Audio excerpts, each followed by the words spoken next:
As pesquisas com as células-tronco e os bons resultados já conseguidos estão criando uma nova modalidade de medicina, a medicina regenerativa. Os pesquisadores paranaenses da Universidade Federal do Paraná e da PUC estão participando ativamente do trabalho que está sendo feito em todo o mundo.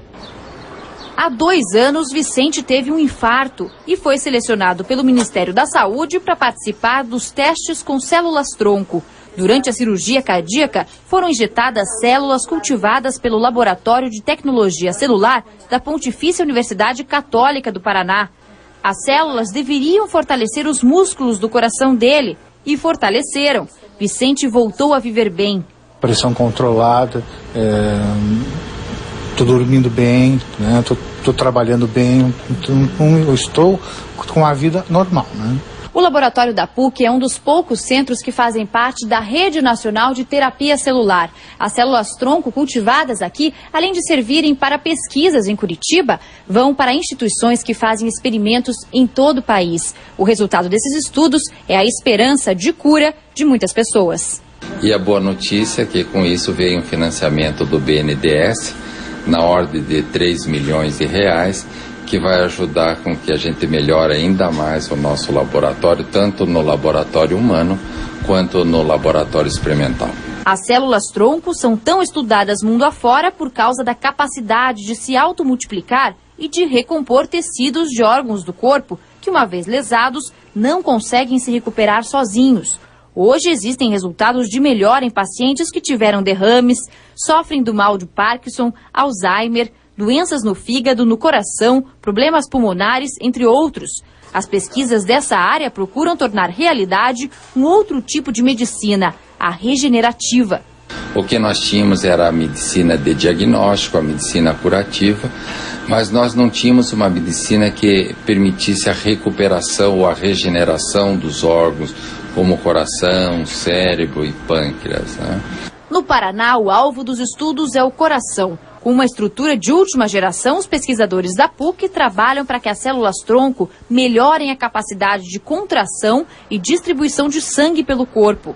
O Hospital de Clínicas também é referência. Os pesquisadores da UFPR estudam há 30 anos células-tronco. O objetivo dos 2 laboratórios é o mesmo: descobrir cada vez mais benefícios que essas células podem trazer aos pacientes. A Universidade Federal do Paraná está estudando 2 braços.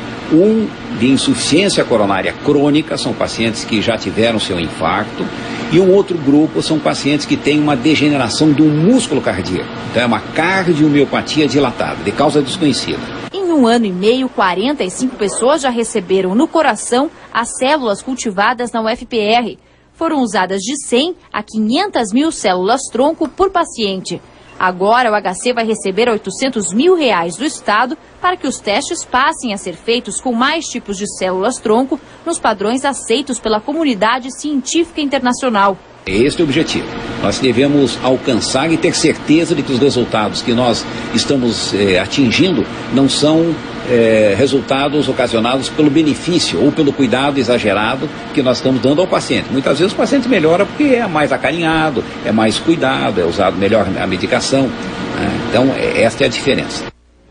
Na medicina regenerativa pode estar aí a esperança de cura para várias doenças. Sobre esse assunto eu converso aqui no estúdio com a bióloga Alexandra Cristina Senegali.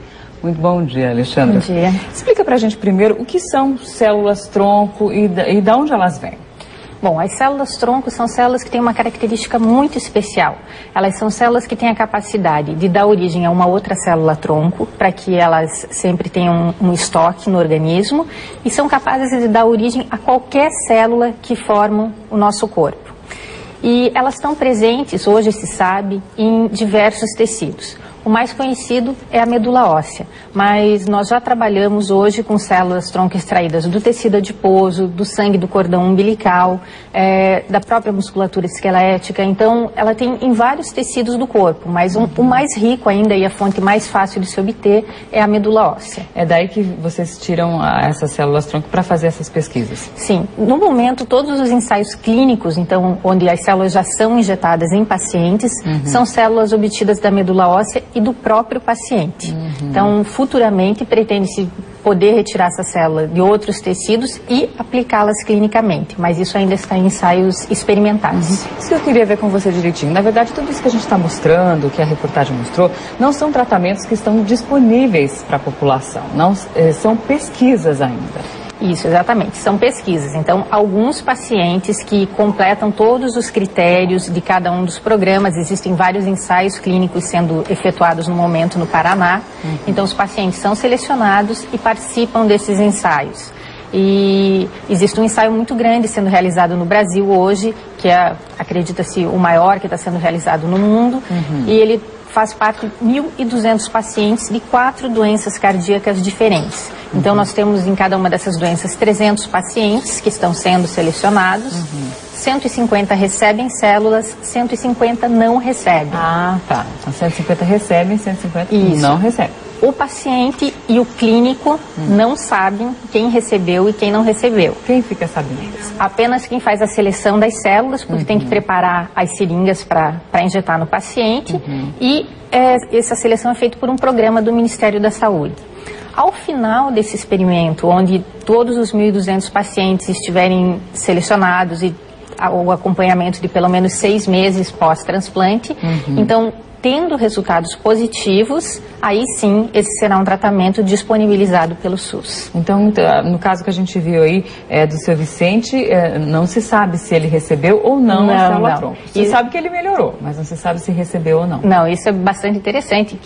Então, ele, na verdade, nem o clínico tem certeza de que ele recebeu essas células. Então, essa é a importância do trabalho, para ver realmente até que ponto existe um efeito que a gente chama de efeito placebo, que é o psicológico e todo esse cuidado que se tem com o paciente. Que acaba interferindo também, né, no tratamento? Com certeza, ou se realmente essas células estão modificando alguma coisa no paciente. Você falou aí sobre essa questão das células-tronco, mas existem também as células-tronco embrionárias, que causam muitas polêmicas, enfim. Eu queria que você explicasse pra gente o que são essas células embrionárias e por que a polêmica. Certo. Então, as células-tronco, como eu falei para você, que a gente obtém da medula óssea, o mesmo do cordão umbilical, nós chamamos de células-tronco adultas. As células embrionárias, elas são retiradas em torno de, no máximo, até 14 dias após a fecundação. E no Brasil, após a lei de biossegurança, ela foi aprovada que elas sejam utilizadas, mas existem algumas restrições. Por exemplo, então, são células que estão em bancos de fertilização, que não vão ser mais utilizadas. Já estão descartadas.